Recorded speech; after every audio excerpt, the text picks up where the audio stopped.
আসসালামু আলাইকুম। সবাই কেমন আছেন? আজকে আমরা আলোচনা করব ডিএসইর ইন্ডেক্সের আপনার উইকলি পার্সপেক্টিভ, অর্থাৎ উইকলিতে কি ধরনের আসলে প্রাইস চেঞ্জ হতে পারে।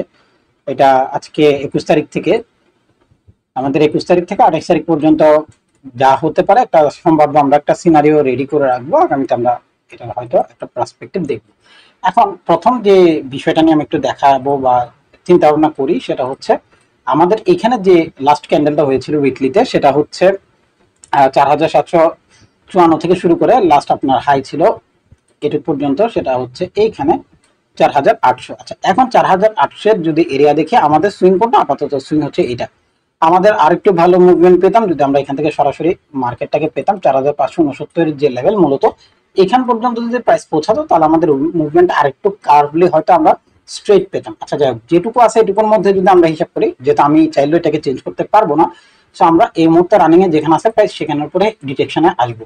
প্রাইস আমাদের এটুকু পর্যন্ত একটা বায়াস আছে, যেটুকু পর্যন্ত প্রাইস কি করতে পারে, উঠতে পারে। সেটা কোথায়? এই পুরো অংশটাই হচ্ছে আমাদের প্রাইস ইন্টারনাল এরিয়া, যেখান থেকে প্রাইস চেঞ্জ হতে পারে উইকলি এর বেসিসে। আমি আবারও বলছি, এটা উইকলি এর বেসিসে। তো এখন আমাদের প্রথম এরিয়া হচ্ছে 4855 লেভেল পর্যন্ত, এবং আমাদের যে রানিং ক্যান্ডেলটা হয়েছে এটাকে আমি পার্সোনালি লাভলি ক্যান্ডেল বলি। তো এইটুক পর্যন্ত প্রাইস আবার উপরে যাওয়ার পসিবিলিটিস রাখে, অর্থাৎ এইটুক পর্যন্ত প্রাইস আবার আপ করবে।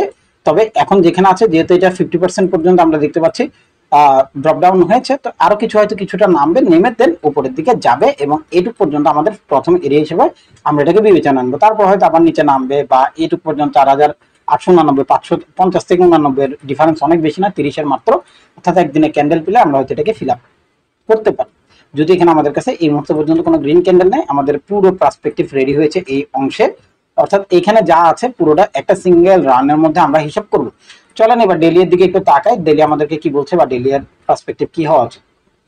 আমরা রিসেন্টলি যতগুলো অ্যানালাইসিস করেছি, বারবারই বলছিলাম যে আমাদের আসলে একটা প্রাইস পয়েন্ট আছে, যে প্রাইস পয়েন্টটা ছিল এইটা, যেখান থেকে প্রাইস কি করতে পারে, উপর থেকে ড্রপ করতে পারে, বা আমরা এইটাকে রেসিস্ট্যান্স লেভেল হিসেবে মার্কেটে মার্ক আউট করেছি 4767 থেকে 4820 এর লেভেল পর্যন্ত। অর্থাৎ আমরা এইটুকু পর্যন্ত মার্ক আউট করেছি যে প্রাইস এখান থেকে হয়তো মুভ ব্যাক করতে পারে। তবে লাস্ট ডে প্রাইস হাই করেছিল, হাই করার পরে প্রাইস রেড কালার দিয়েছে। এখন ব্যাপারটা হচ্ছে, সে কিন্তু একটা জিনিস আমাদেরকে কনফার্ম করেছে যে সে এই অংশটাকে ব্রেক করেছে, কিন্তু লাস্ট লোকে এখন পর্যন্ত ব্রেক করে না। অর্থাৎ ডেইলি এর যে বেসিসটা সেটা এখন পর্যন্ত আমাদের কি ছিল, গ্রিন ক্যান্ডেলটার মধ্যে রয়েছে। এখন আপনি বলতে পারেন, ভাই আপনি সব দিকে বলছেন না। আমি বারবারই লাস্ট ডে যে অ্যানালাইসিস ছিল আমাদের, অর্থাৎ আমাদের 19 তারিখ ছিল, মেবি ডে ছিল 19 তারিখে, হ্যাঁ 19 তারিখ কি হবে, আমি বারবারই বলছিলাম যে ভাই আমার ক্যান্ডেল রেডে ক্লোজ করবে, এটার উপরই ভরসা। এর আগের দিনও বলেছি রেড করবে, কিন্তু সেটা করেনি। আলটিমেট গতকালকে সে 22 মাইনাস দিয়ে এটুক এসছে। এখন ফ্যাক্টর হচ্ছে আমাদের এটা কি কন্টিনিউ করবে? হ্যাঁ করতে পারে, করতে পারে। তবে এখন পর্যন্ত আমাদের ডিসাইড একটাই, যে প্রাইস এখন পর্যন্ত আমরা যদি ফিবো নেই, যেহেতু এটা আমার লাস্ট হাই, এখন পর্যন্ত আমার ডিটেকশন দিয়েছে এটুকু, আমাদের 50 এবং 61 এর যে লেভেল, আমরা এটাকে এখন পর্যন্ত মার্জেবল হিসেবে রাখবো।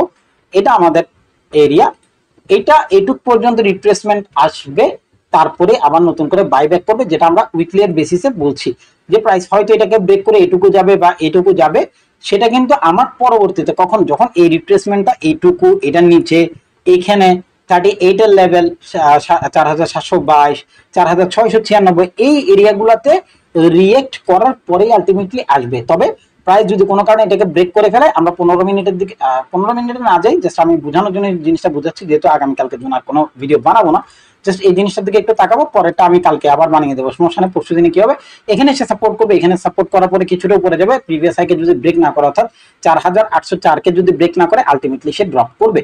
আমাদের এখন পর্যন্ত মেজর রেজিস্ট্যান্স হিসেবে মার্কেটে কাজ করবে এইটা, এই প্রাইসটা আমাদের মার্কেটে রেজিস্ট্যান্স হিসেবে কাজ করার পসিবিলিটিস অনেক হাই। যদি প্রাইস এটাকে কোনো কারণে ব্রেক করে ফেলে, অর্থাৎ এই মুহূর্তের রানিং যে এখানে যদি সাপোর্ট করে উপরে যায়, উপরে যাওয়ার পরে সে যদি এটাকে ব্রেক করে, আলটিমেট আমাদের এই অংশ রেসিস্ট্যান্স হবে, না হলে এই অংশটা রেসিস্ট্যান্স হয়ে মার্কেট এটুকু পর্যন্ত ব্যাক করতে পারে। তবে এটা আমার উইকলি বেসিস, এখন পর্যন্ত আমাদের 20-30 এর মধ্যে মাইনাস প্লাস করতে করতে আলটিমেটলি প্রাইস হয় উপরের দিকে যাবে, নাহলে নিচের দিকে আসবে। তবে আমার প্রাইস পয়েন্ট এটা এখন পর্যন্ত, আমি যেটাকে বারবারই পয়েন্ট আউট করছি, গত সপ্তাহেও পয়েন্ট আউট করছি, আজকেও করছি, 4700 এর লেভেল থেকে শুরু করে 4000 600, এখানে মেবি 80 বা 70 এর যে লেভেলটা এটুকু পর্যন্ত প্রাইস আসবে, আসার পরে মার্কেট মুভ আপ করবে। এর আগে আমার মনে হয় না অনেক বেশি মুভ আপ করার পসিবিলিটিস রাখে।